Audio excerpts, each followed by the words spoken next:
ఇది నేనంటలేను రయ్యా, మళ్ళా ఓ నా మీద ఏడ్చి సావకుండ్రి. ఇండియా టుడేలో వచ్చిన కథనం ఏంది తెలుసా?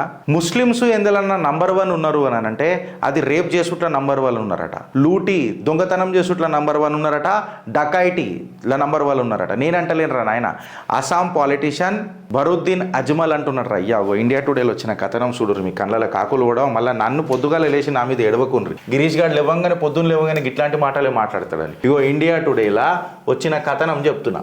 ముస్లిమ్స్లు ఇండ్ల నంబర్ 1 ఉన్నారా అయ్యా అని అంటే రేపు డకైటీ అని చెప్పి మాట్లాడుతున్నారు. ఇగో బరుద్దీన్ అజ్మల్ గారు చెప్తున్నారు. ఈ బరుద్దీన్ అజ్మల్ ఎవరైతే ఉన్నారో chief of all India United democratic front పార్టీకి సంబంధించిన ఎవరైతే ఉన్నారో ఆయన ముస్లింల మధ్యలోనే ఒక పెద్ద కాంట్రవర్సీ చేసిండు. ఏంటంటే మనము దొంగతనాలు చేస్తున్నాం, డకైటీలు చేస్తున్నాం, రేపులు చేస్తున్నాం, లూటీలు చేస్తున్నాం, జైల్లోకి పోతున్నాం అని చెప్పి ఫ్రైడే రోజే జుమ్మెకి రాతానంటావా జుమ్మెకి దిన్నానంటావా అదే రోజు చెప్పిండు. అయితే నేనేమంటా అంటే hats off to Badruddin Ajmal, at least నిజాలు నిర్భయంగా మాట్లాడినందుకు. ఇట్లా నిజాలు నిర్భయంగా మాట్లాడే ముస్లింలు భారతదేశంలో చాలా చాలా చాలా తక్కువ ఉంటారు. ఈసుంటోళ్ళు ఇంకా ఎక్కువ కావాలని చెప్పి ఆశిస్తున్నా. ఎందుకంటే ఎప్పుడైతే నిజాలు మాట్లాడతారో ముస్లిమ్స్లలో చేంజ్ వస్తుంది. నువ్వు చేసేటివన్నీ లంగతనాలు మళ్ళీ మీదికి ఒక సెక్యులర్ డోంగని తీసుకుని వచ్చి గంగా జమున తైజీబ్ అని చెప్పి మద్దతు తెలిపి మాట్లాడితే ఎట్లా?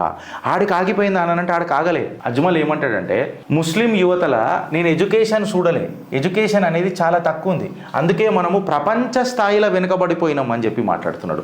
ఇంకొకటి ఏమంటుండంటే మన పిల్లలు చదవరు, హయ్యర్ ఎడ్యుకేషన్కి పోరు, అసలు మెట్రికులేషనే కంప్లీట్ చేయరు. ఇగో చూడరా నాయన, నేను అంటలేను. I have expressed out of our grief that our children don't study, don't go for higher education and can't even complete matriculation. ఇగో నేను గవ్వే చదువుతున్నారు అయ్యా, మీరు అనవసరంగా నన్ను ఆడుకోకూర్రి. To explain the youth the need of the education I have said, education విలువలు నేర్పనీకే నేను చెప్తున్నారు అయ్యా, మీకు ఇది అర్థం చేసుకోనరు అని చెప్పి.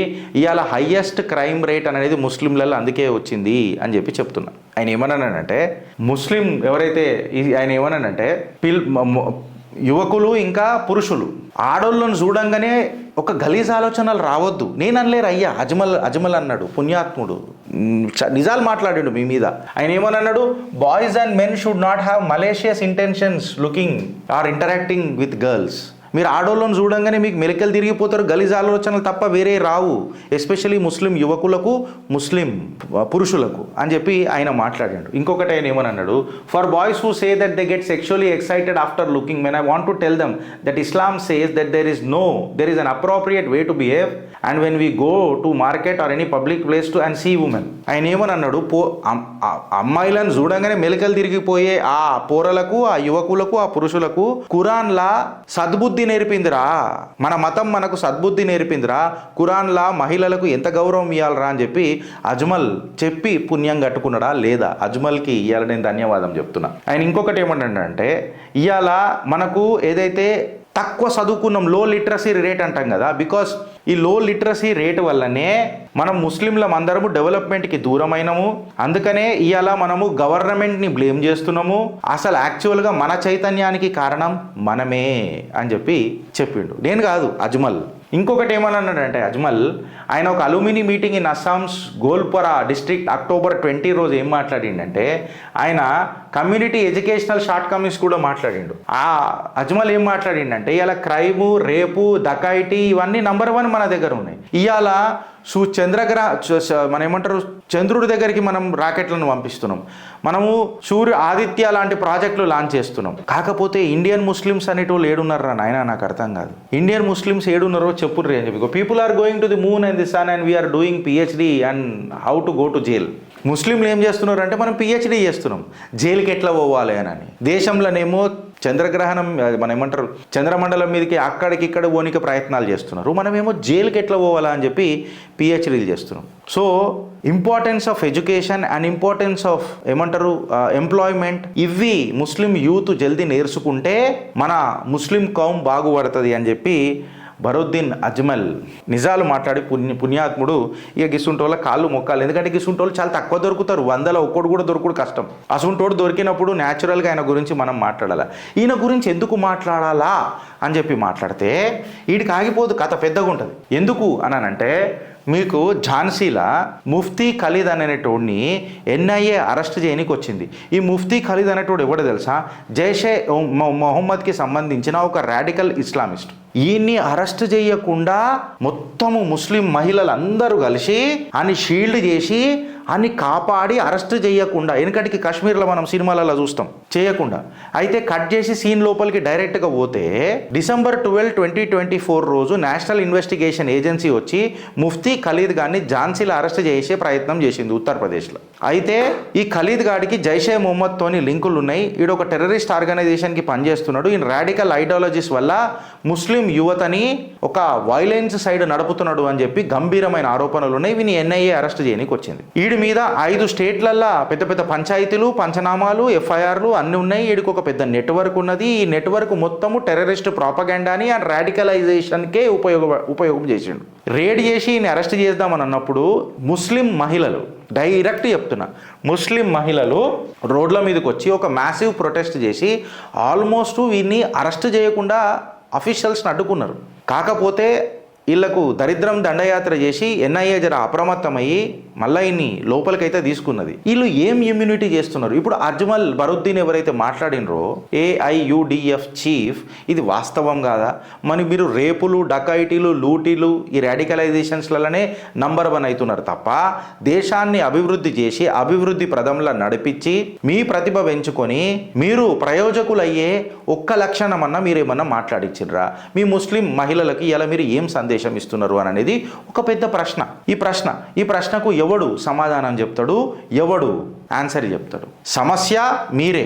సమాధానం ఎవడైనా చెప్తే వాడు సెక్యులర్ ఫ్యాబ్రిక్ ఆఫ్ దిస్ నేషన్ని ఖరాబ్ చేస్తున్నాడు అని చెప్పి మాట్లాడతారు. ఈ కంటెంట్లో మీరేం నేర్చుకున్నారు, మీకేం అనిపించింది అనేది మీరు చూసుకోండి. నేను అబ్సల్యూట్ డేటానే ప్రజెంట్ చేసిన, అన్బయాస్డ్గా, అన్కట్, అన్ఎడిటెడ్గా జరిగిన సంఘటనలు మీ ముంగటికి తీసుకొని వస్తున్నా.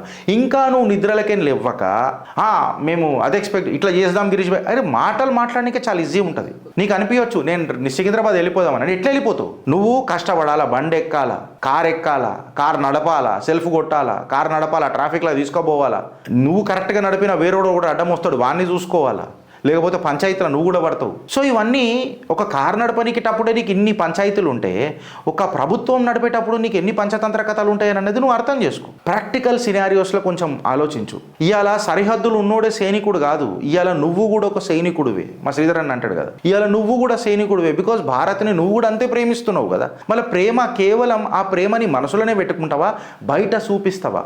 బయట చూపియాలని అన్నప్పుడు నీ లాజిక్ని, నీకు తెలిసిన లాని లాజిక్లతో ఒక్కొక్కళ్ళ లాగులు ఊడదీస్తే నువ్వు కూడా ఒక సైనికుడివే కదా అని అంట. నువ్వు అప్రమత్తంగా ఉండి నీ హక్కు, నీ ప్రథమ హక్కులు ఏవైతే ఓటేయాలో లేకపోతే దేశాన్ని ప్రేమించే పార్టీలను నువ్వు మద్దతు తెలపాలనో ఇది నీ ప్రాథమిక హక్కు. It is your fundamental right. ఈ రైట్ నువ్వు ఎప్పుడైతే ఎగ్జిక్యూట్ చేస్తావో, ఈ రైట్ని ఎగ్జిక్యూట్ చేపించేటట్టు చేస్తావో, ఓ నలుగురికి చెప్పి చేపిస్తావో నువ్వు కదా అసలైన సిసలైన సైనికుడివి. ఆనాడు కదా భారత్ విశ్వగురు అయిపోతుంది. విశ్వగురు చేసే ప్రయత్నంలో కాదు, భారత్ విశ్వగురు అయిపోతుంది. ఓపిక ఇవాళ మన పెట్టుబడి ఫ్రెండ్. ఊపిరి లాజిక్. ఎందుకు మనం ఓపికకు ఉండాలా అని అనేది లాజిక్. ఆ ఓపిక ప్రభుత్వాలకు మద్దతు ఎట్లా తెలపాలా అనేది మన లాజిక్. ఎస్ నిలదీద్దాం. నేనే స్వయాన ఈ ఛానల్లో నేను ఇష్టపడి నా ప్రాణవాయువు అయిన భారతీయ జనతా పార్టీని కూడా నేను విమర్శించిన. ఎందుకు విమర్శించినానంటే అడ్మినిస్ట్రేషన్ ఈజ్ ఎకనామిక్స్. అడ్మినిస్ట్రేషన్ ఎప్పుడన్నా తేడా అనిపిస్తే, మన పర్సెప్షన్కి అది మిస్ మ్యాచ్ అనిపిస్తే, ఈ ఏమంటారు పర్సెప్షనల్ మిస్ మ్యాచ్ ఏదైతే ఉంటుందో దీన్ని ఖండించనీకే విమర్శ ఖచ్చితంగా చేయాల్సి వస్తుంది. విమర్శనే కదా, dissent is the right of democracy. చెప్పాలా? చెప్తే వాళ్ళు కూడా అప్రమత్తం అవుతారు కదా. అరే పబ్లిక్ పర్సెప్షన్ ఇట్లా పోతుందా అని. వాళ్ళు చేసింది తప్పు ఉండకపోవచ్చు, కాకపోతే నీకు అది అనిపించవచ్చు. అనిపించినప్పుడు నువ్వు గలమెత్తి మాట్లాడు కదా. ఆ గలం కోసమే కదా ఇగో ఇట్లాంటి చిత్రగుప్తన్ అనే బలం మేము ముంగట పెట్టినాం. రండి వీడికి వచ్చి మాట్లాడండి. బట్ ప్రొవైడెడ్ మీ లాజిక్స్ కరెక్ట్ ఉండాలా. You should have a grip on data మీద గట్టి గ్రిప్ పెట్టుకోవాలా. ఇప్పుడు వర్షిప్ యాక్టే మనం చూసినాం ఏమైందో అని. సడన్గా పోయి వర్షిప్ యాక్ట్నే ఛాలెంజ్ చేస్తానంటే ఆ ఛాలెంజ్ చేసి మన ప్రభుత్వ వైఖరి ఏంది? Because it is an act created by the parliament of this country. Then what is the government has to give an affidavit right అని చెప్పి సుప్రీంకోర్టు అడిగింది. సుప్రీంకోర్టు ఇవ్వాలి కదా, మళ్ళీ పార్లమెంట్ ఇవ్వాలి కదా అని. సో దీన్ని ఎట్లా ఛాలెంజ్ చేయాలనేది టెక్నికల్ అబ్జర్వేషన్ చూసుకోవాలి మనం. టెక్నికల్ లా పరిమితంగా ఇగో ఫ్రెండ్స్ ఎట్లుంటుంది అని అంటే మన లాంగ్వేజ్లో చెప్పుకోవాలి అని అంటే శతకోటి దరిద్రాలకు అనంతకోటి ఉపాయాలు ఉంటాయి. ఆ అనంతకోటి ఉపాయాలల్లా లాపరమైన ఎట్లున్నాయి, టెక్నికల్గా మనకు అది ఎట్లు ఉపయోగపడుతుంది అనేది ఆడ క్రాక్ చేయాలా, బుల్లెట్ దిగాలి. ఎప్పుడు వచ్చినామన్నది కాదన్న, బుల్లెట్ దిగిందా లేదా ఆలోచిస్తారా లేక అనుభవిస్తారా. భారత్ మాతాకి జై.